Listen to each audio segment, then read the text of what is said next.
No complaints. Very good. I'm glad to hear it.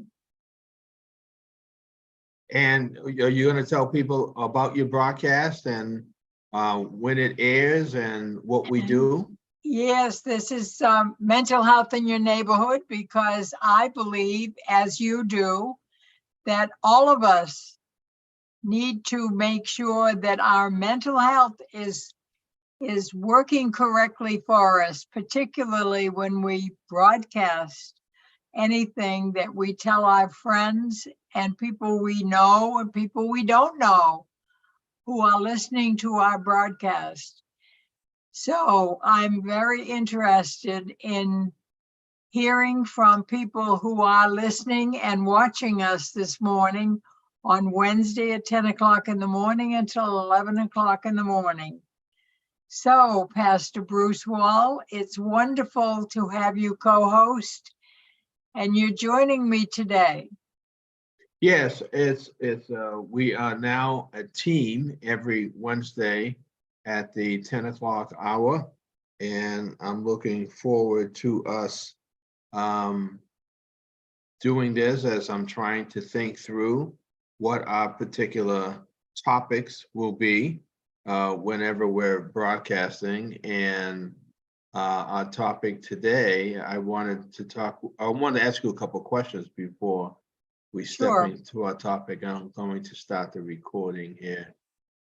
So last Sunday, we did not see you here at the church. And did we see you the previous Sunday, or were you out 2 Sundays?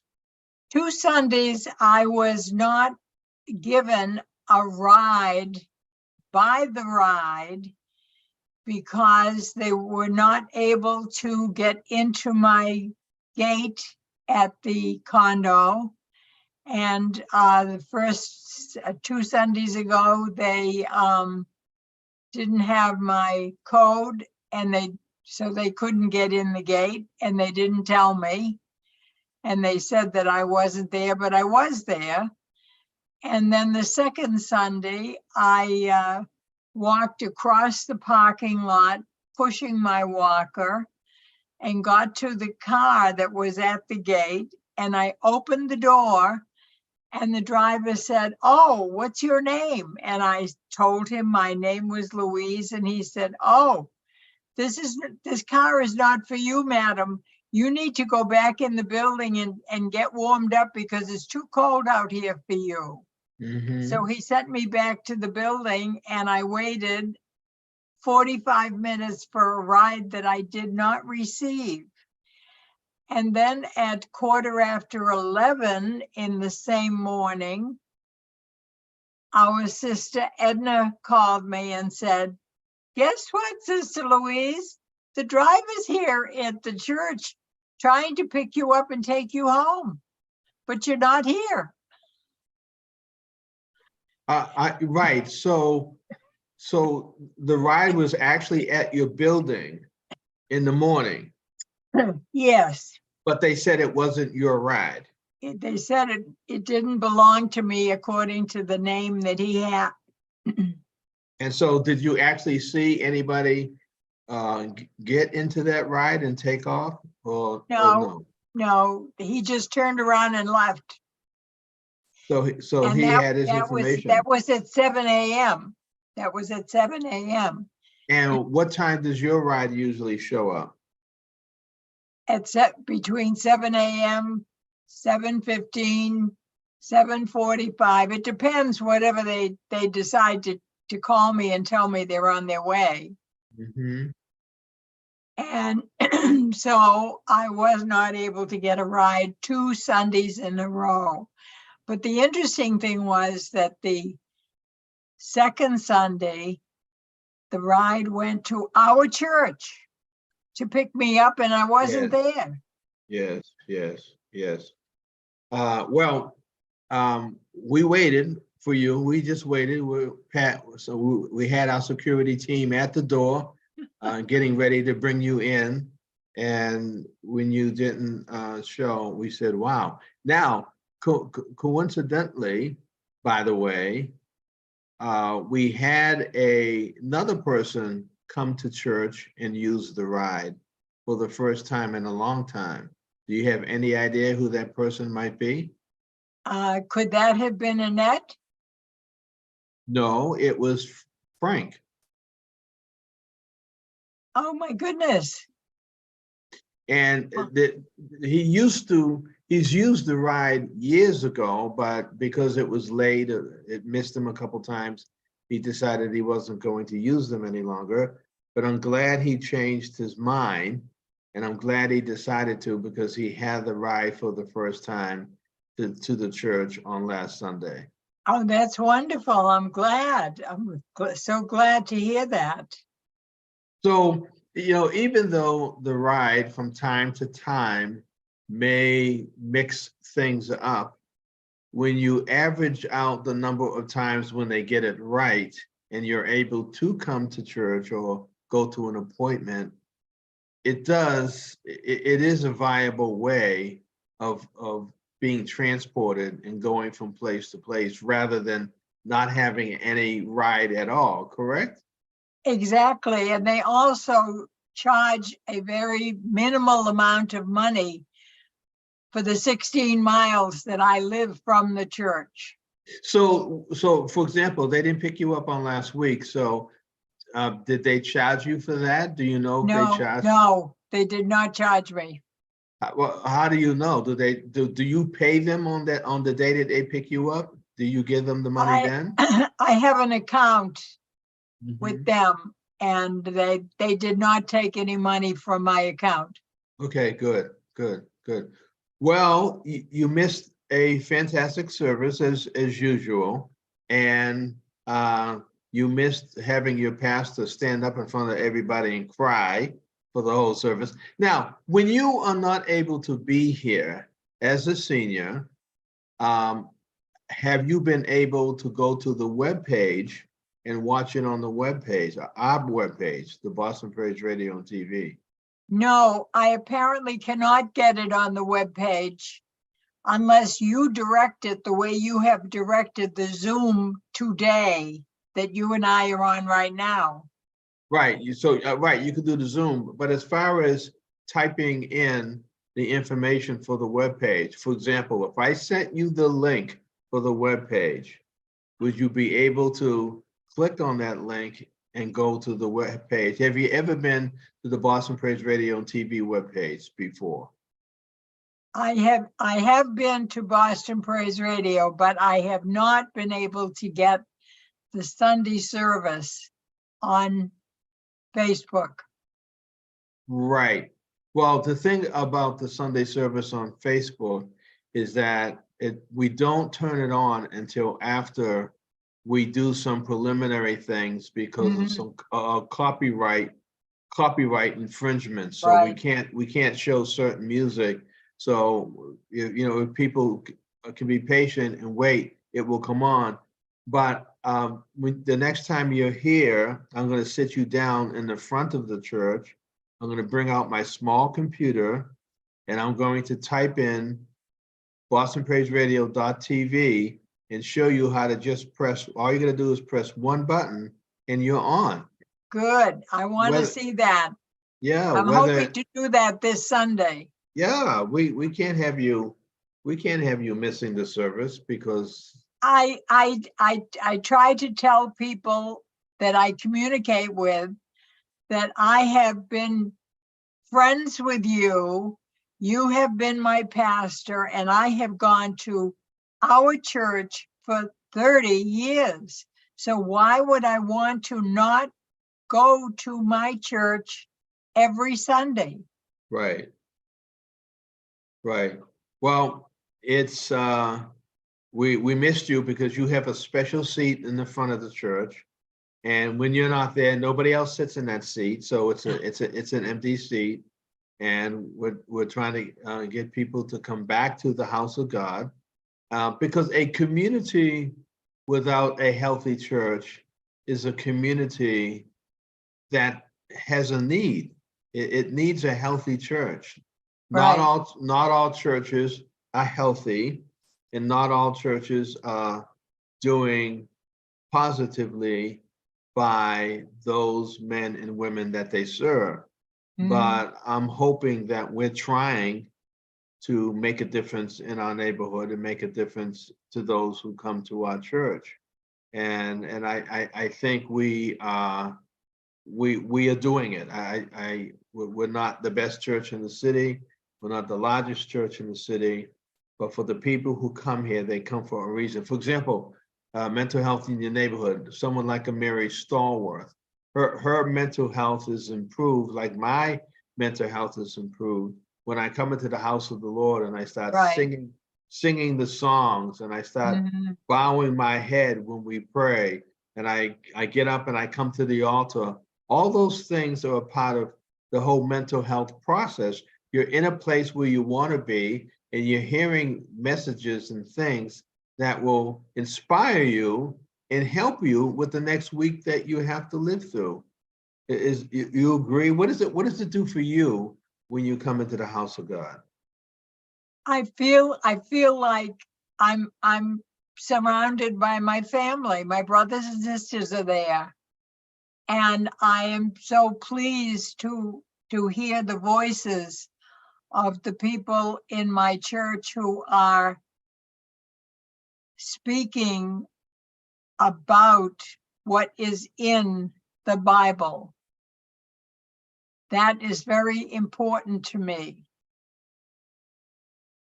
Right. And it's important to a lot of people that when the pastor is preaching on Sunday morning, there are 3 or 4 different types of pastors on Sunday mornings. There's the pastor who basically reads the newspaper and spends the entire message talking about what's in the news, talking about politics, talking about community, talking about things that pastor has learned, and it's detached from the Bible. And I don't need a pastor to stand up on Sunday mornings and tell me the news, because I can read the news myself. That's not what I want on a Sunday morning. Then there's the pastor who entertains people. The pastor feels that it's his responsibility or her responsibility to act in such a way in the pulpit that they're entertaining the congregation. And the congregation is laughing and having fun and enjoying being there. But that it's detached from the Bible. What does it mean for you to be in a church where the Bible is actually preached and taught? What does that mean to you? That means a great deal, because when I was a child, I was raised as a Catholic. And at that time, the Catholics were not reading the Bible. And even when the priest quoted the Bible, he didn't say where it came from, in what part of the Bible, something that he just reported where it had come from. And so I knew nothing until about 38 years after I had stopped going to the Catholic Church, where there was no training or teaching about God's word and the Bible. And once I started going to a church like our church, the Baptist church, I was able to hear about the Bible each and every Sunday, as well as each and every Friday night for Friday night prayer. And then there was also a time I took a 2-year course with a pastor who was providing the training of the Bible to all of us. Right. So was it shocking to see how our service functioned on Sundays when you came in? Were you surprised? I know it was different, but were you surprised? I wasn't surprised. I was thrilled. I was excited that there were people who were sitting next to me, behind me, near me, who could open the Bible and say, in this section of the Bible, this is what we can talk about this morning. Right, And I could do that with anybody who was teaching the Bible that Right. day. right. And I was very pleased about that. And I felt like it was important to me that I finally was able to hear God's word, to know God's word, and to speak with God and Jesus every single day of my life. So it was a spiritual change that you went through, quite frankly. Absolutely. Yes, sir. Yes. And so how are you, how is our church any different today than it was when you first came in? Is it different? The only difference is that it's mine. It belongs to me. I'm Mm. part of it. Mm-hmm. I'm not just visiting, I'm part of it. And that's why being at my church, even though it's 16 miles away from where I'm actually living, I am pleased to be able to say, I am part of what everybody around me is a family to.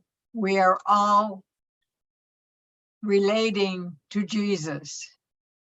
Well, in one of the churches that I used to go to, they had people who flew in from New York City Mhm. be a part of the service. They had people who were coming down from the North Shore who were coming in to be a part of the service. They were coming from all over New England to be a part of the worship service that of the church that I went to. So when you really want to be somewhere, the mileage doesn't it doesn't bother you. You go and Not you at do all. what you need to do, right? Not at all. And the other thing too, Pastor, before I met you, I went to the very church that you are referring to. And I used to go with one of my neighbors in Dorchester. And I used to go to the church that you refer to in Roxbury. And I heard your pastor Mhm. speak of God's word from the pulpit. And did you go often or did you go on just a few occasions? I just went a few occasions. I went with my neighbor. So your neighbor told you about it and said, do you want to come and be a part of Yes, service? yes. She said, why don't you join me and see what experience I have over here? And what street was that you said you lived on? And the neighbor on that street invited you to come to 12. Do you remember? Yeah, it was Park Street. Park Street? Yeah, and now I live on Park Avenue. Oh my gosh. Wow. Yeah, Wow. Well, I am telling you, distance, when I want to go somewhere, distance doesn't faze me because I really want to be there. mhm. And that's how a lot of people felt. There were times when I used to drive to the college campuses and pick up students at the college campuses who wanted to come to church on a Sunday. I remember when we came here to Global Ministries, that when the college students came, we fed them one Sunday a month. We went downstairs and we fed them all. And that was something that was attracting a lot of the students who want to come to this church. So this church has gone through a lot of transition in the past 30 years. Amazing. I know it has been amazing and I have appreciated it.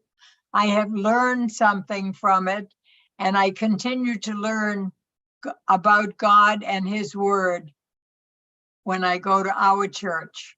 Well, I think that when you go to a church for a period of 20 or 30 years, you are a part of that change. You watch that church change. And there are ebbs and flows. There's growth, then there's decline. There could be growth, then there can be decline. And our church has gone through all of this. And it's going to be interesting when the new pastor comes to the church and looks at all that we've been able to do, and then decides now it's time for the church to grow again, that hopefully the new pastor will have the energy and bring in some newer people into the church. Like when I came with Pastor Craig, we were the new pastors. We brought new energy, right? We brought new ideas, and it helped the church to get on a projection to move in a whole different new direction. And that's going to happen every time a new pastor comes into a church. It happens that in many instances that the church will take off and move in a direction and continue to climb. That's going to be exciting to see new life pushed into our church. It's very exciting for me right now because I'm continuing to learn, and I'm the oldest member of our church, and I'm still learning something I didn't know when I was younger. Did you ever think, when you came to the church, did you ever think over the years that you have been here that you would be the oldest person in the life of this church? Did you ever think that that was going to happen? No, I didn't, because when I was coming to the church for almost 20 years, I was the clerk and treasurer of the church. So I had something to do in the financial office, but I didn't think about the fact that I was the oldest member of the person working in that office. I didn't think about it. And I still don't think about it. People say something to me. Another thing that has been said to me a few times, when I get dropped off by the ride to the church and they see you walking into the church, or they see Sister Edna or Brother Saladin or somebody going into the church to walk in with me, they say, "Wait a minute, lady, this is a Black church. Why are you going here?" That's funny. And I say, "This is my church. That is why I am going here." And I can remember sitting in the back seat when your pastor used to come to our church and listen to you preach occasionally. And I would walk around the sanctuary and go sit next to him in the service, and he would allow me to speak with him because he knew that I had been in his church earlier. Well, something that's funny, there was a member of our staff that wanted to be on the broadcast with me and you today. And that was Renee Wise. Renee's wanted to come on and be a part of our broadcast. And I said, "Renee, you can't come onto the broadcast because you're interrupting the flow that Louise and I have every single Wednesday." I said, "You can speak to Louise on Sunday. You don't have to come onto the broadcast to speak to her." She's going to get me for that, Louise. But Sister Renee is very important to me as well, because she does a lot of things that I am aware of in the church. Well, Louise, what does it mean to you that you are, as you say, the oldest member of the church? What does it mean to you to be the age that you are and you are still living in your home? What does that mean to you? It doesn't mean anything specific. I just know that it's true, and I thank God. Well, but you are the age that you are, but there are a lot of people even younger than you are who no longer can live in their homes by themselves. right. You are blessed to be able to live in your home. So what does that mean to you to still have your apartment and still be able to function? I just, You take it for granted? no, it just has to do with the fact that every single day of my life, I thank Jesus for taking care of me and for allowing me to be able to pray and speak to him and do what I am doing, which is living by myself. Mhm. And do you, when you say living by yourself, you have all kinds of, and we won't talk about the specifics, but you have all kinds of apparatus and systems in place that if something were to happen, you have a way of getting help. You have people that love you, that look in on you. So although you live by yourself, you're not by yourself. You have systems in place to get Right. support, right? Right. I have things in that are my furnishings that were in a larger house that I used to be in when I was raising 5 children. Mm-hmm. Wow. 5 children. And all those children are all now gone, all grown, all have their families, and they check in with their mom from time to time, correct? Yes, yes. My 2 sons who are veterans, one is a Marine veteran, one is a Navy veteran. Yeah. Both of them check in with me a couple of times a month. And they come into my unit and they do grocery shopping for me. They put things away for me. They're willing to clean my unit for me. They do a number of things for me.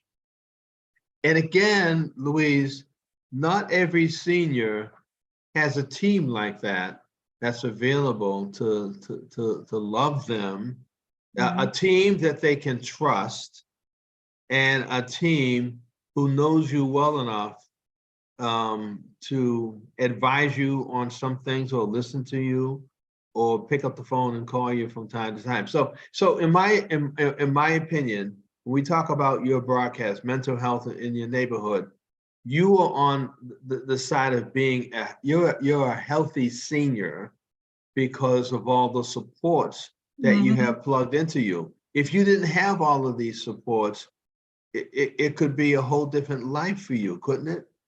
It could be, because I noticed in my building, because there were 113 different condo units in my building, Yeah. there are a number of people younger than I am, and they are not able to have the kind of conversations that I can have. And that's because they are not doing anything to maintain their ability with their families, with their children, with their neighbors.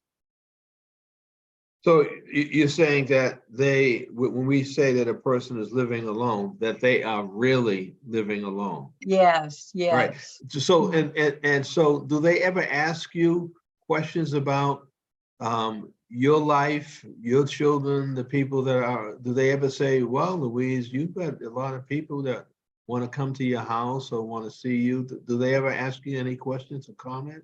Well, they do, because I happen to have, for the past 10 years of the 30 years, I have been also involved with the trustee board here where I live. Okay.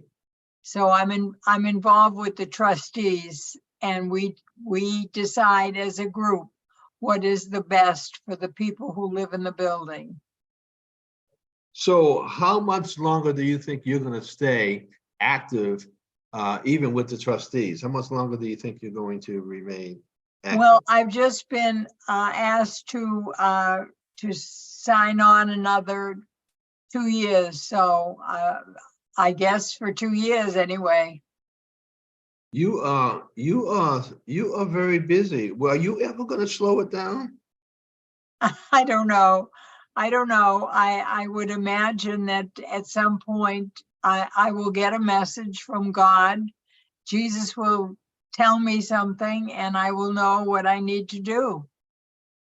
And right, and I'm one to talk, correct? And I, since you have become my sincere friend, in addition to my pastor, I want you to tell me what you think I need to know about now. Know about, with reference to what though? Know Oh, about with what? reference to God's word, with reference to the church, with reference to things that we own that we need to take care of. You have so many people advising you. You have your children advising you. You have your Sunday school teacher advising you. You have so many people around you who are making comments and suggestions to you. I have no idea what my comment could do to assist you any more than you've been assisted. I do think that we're probably going to develop a community called the riders, the people who use the ride, and we're all going to talk together. Because I told you that I was talking to Karen about Oh, me yes. about me signing up for the ride. By the way, you did miss the senior defense class. Do you remember that was last Saturday? Yes, I knew about that, and I wasn't able to get transportation to the church for that class. Yeah. Well, because I was looking forward to you being here because I thought that we were going to stand up with sparring partners and, and that you would have been my sparring partner and that I would have been able to throw you over, just to learn how to defend myself. Yeah. I don't know. I don't stand all on my own too readily. I really need to hold on to the walker that I use inside my unit and outside my unit. Well, thank God that you have the walker, that it's available, and that the walker has helped you with the stability. Because I see you walking out of the church and I see you walking into the church, coming up the ramp. Thank God we have a ramp. Yes, that's wonderful. And thank God that the main sanctuary, whoever built the church, that the main sanctuary is right on the main floor of the church. So you don't have to go up. In many churches, you have to go up a flight of stairs I to get into the know. main sanctuary. The way Right. that they built this church, they built it in a way that the main sanctuary is right there as soon as you open the door. The other thing that you may or may not know is that we are going to start renovations on the exterior of the church in hopefully another 30 days. We're going to start Yes, I renovations. know about that. I know about that. And you know that the front entranceway where the windows are, that's all going to change. Yes. I haven't seen the architectural drawings yet. Hopefully I'll see those soon and we'll be able to let the church see it. Yeah. But it's going to be a whole new setting, and the all the windows that we have are new windows, other than the front porch. But all those windows, the trimming is all going to be painted, and there's going to be a whole new frontal look I at know the church. it's exciting. Just planning it is as exciting as looking forward to actually seeing it done. It seems like every year for the past 2 or 3 years, we've been blessed to receive the grant so that we can do the work in our church. Yes, yes. So it's exciting for me as an older pastor who is just thinking about my future to be able to even end making contributions to the church like that, to be able to say, this is something that we want to give to the church. And did you know Yeah. that Pastor Barbara has been instrumental in raising the funds to pay for the Academy of Broadcasting that will be functioning at the church this summer? Did you know that? Yes, yes, I heard that. Yes. Yes, she's an exceptional person. Your wife is an exceptional pastor as well. But you didn't mention me. I mean, you mentioned. Well, you're here with me, so Oh, of course you're oh, exceptional. okay, okay. And I want to remind people who are listening that you are younger than I am. A majority of them are. Yes, you're a little bit younger than I am. You know, you're not able to see, and you will after Sunday when I show you how to do it, but you are not able to see the broadcast that I do every Tuesday with the three young men, with Pastor Randy, Pastor Stephen Davis from Newark, New Jersey, and myself. I have seen pieces of it over the past couple of years. Well, Pastor Stephen Davis was in the hospital for the past couple of weeks, and so we haven't had him with us. It's been Pastor Randy, but isn't it interesting that we call ourselves the three young men, and all three of us are seniors? Yes. And the whole conversation, if you listen to it, is three older men just talking about the senior years. Louise, I never thought I'd have a broadcast where all I did was talk to seniors about senior concerns, but it seems to be working. It may not be an award-winning, Emmy-winning broadcast, but it keeps the three of us in touch with each other once a week. And this conversation that you and I have keeps us in conversation with each other once a week. Isn't that amazing? So if you don't make it on a Wednesday or on a Sunday, you cause anxiety in the hearts of the minds of the people who watch your broadcast and the people who look forward to seeing you on Sundays in the church. You know that, don't you? I do, because occasionally one or two of my sisters or brothers call me at home and say, "Are you all right? Oh, You that's didn't come good. to church. Are you all right?" That's good. See, Yeah. people are concerned. So have you finally made the, I hate to bring this up, but I will. Have you finally made the adjustment to not being able to drive yourself? Have you made the adjustment? Are you okay with it?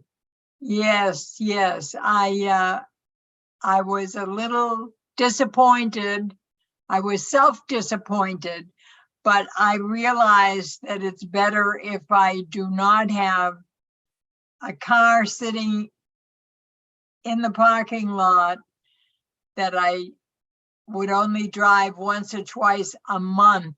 Anyway, right. Anyway, yes, that would not have been good. So I actually have, my son sold my car back to The the Toyota dealership, to the Yeah. dealership. Yes. Yeah.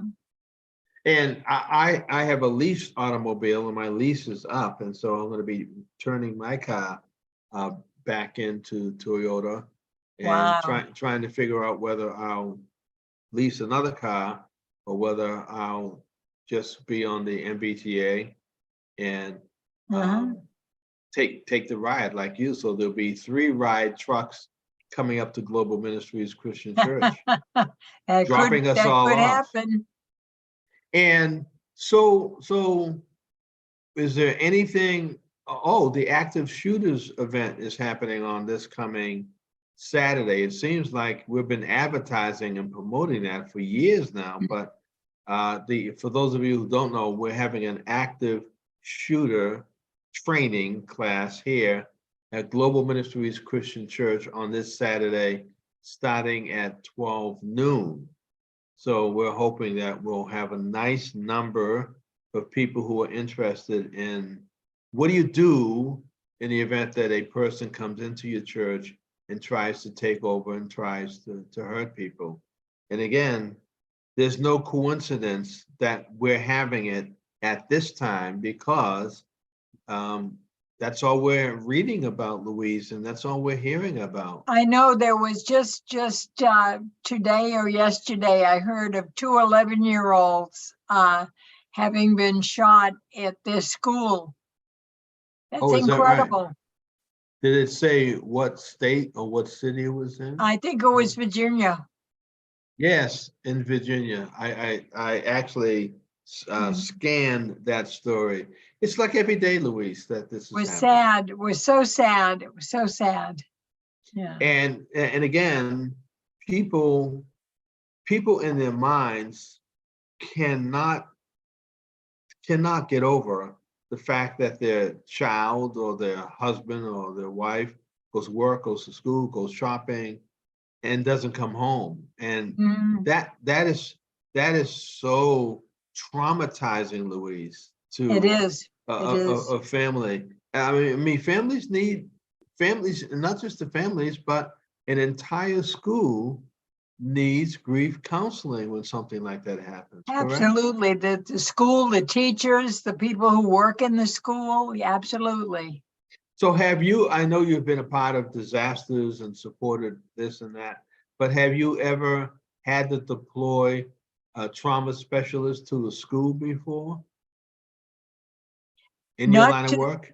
no, I've actually had more experience with hospitals and clinics, mental health clinics and mental health hospitals. And the airport. You had a couple of, And the right, airport, of course, right. yes. And when when that flood took place in New Orleans, you and I both were at an Air Force base, helping those that were flown Right. in Mhm. to Boston, to Massachusetts, Right. to seek help. Now, I was here, or I think I was there representing the church. Weren't you there in your official capacity as a state worker? Do you recall? Because you Uh, were there. I was at Logan, I was at the airport. And did you ever come to the place where the people from New Orleans were flown in? Did you come up to that? Yes, yes. Now, was that in your official capacity, or was that you coming with the church? I don't remember. I think I had a personal choice to be there, and I did. That was some experience to Mhm. we had to register people, we had to line them up, and Mhm. there were clothing needs. There were so many different needs, Louise, I know. and that was some experience. I don't know how many days I went. I don't even remember how many people from the church went, but they called us and we went. So and then you and I were in Tennessee.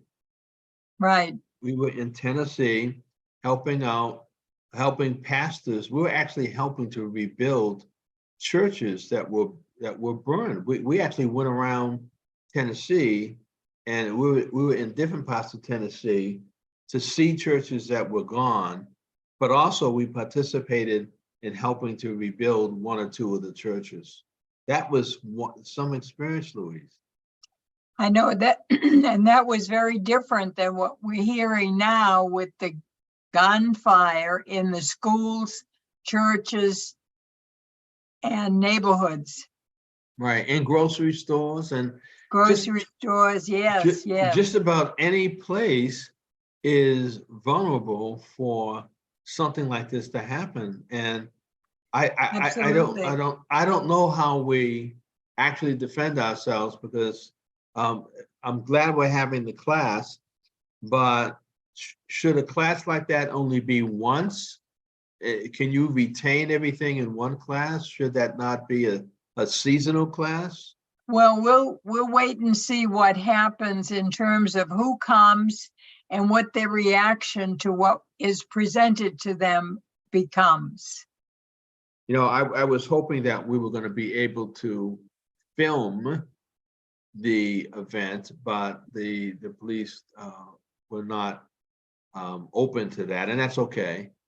There are a lot of videos on YouTube of a active shooter training. I was hoping that we could have a video from Boston, but again, maybe that might be the next time once the police do this once, we might be able to encourage other pastors to do it. We might be able to go there and film theirs. But don't you think this is an important event happening for the churches on Saturday? I do, because it it lets people in the community know that we in the church are not keeping things secret, that we're actually sharing information and training with people so that they can get to know something they need to know. Right, right. Well, I'm looking for the training. I'm hoping that it's going to challenge our folk to possibly be on the security team. That we need more people on the security team, and not just to protect the guests and the members from active shooters. We just need to have a security focus at our church on every Sunday, because anything could happen. A fire drill, right? There could be a fire in the church. There could be a number of things happening in the church, and we've got to be realistic. We got to think realistically, Louise, and be prepared for anything that can happen on a Sunday morning during our worship service, and not just our service, but also for the second church that comes to our church on Sunday. Right, right. All kinds of things can occur that we might not actually know exactly what will occur, but we need to be prepared to manage whatever happens that needs some kind of support. Right. So, Louise, in the coming weeks, as we do this broadcast, are there any topics that you think we should be discussing on a Wednesday?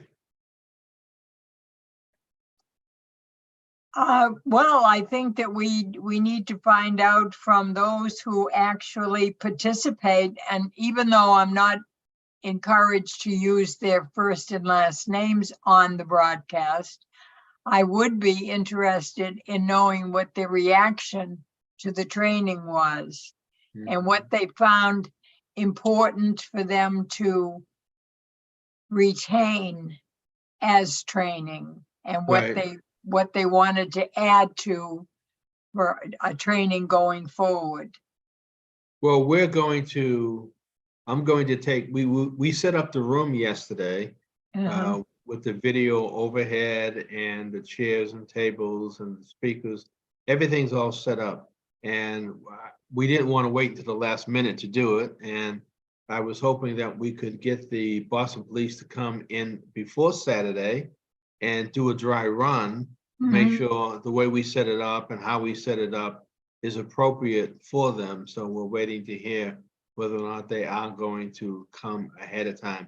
I would hate them to show up on Saturday and then find out what we had set up was inadequate, was not exactly what they thought it was going to be.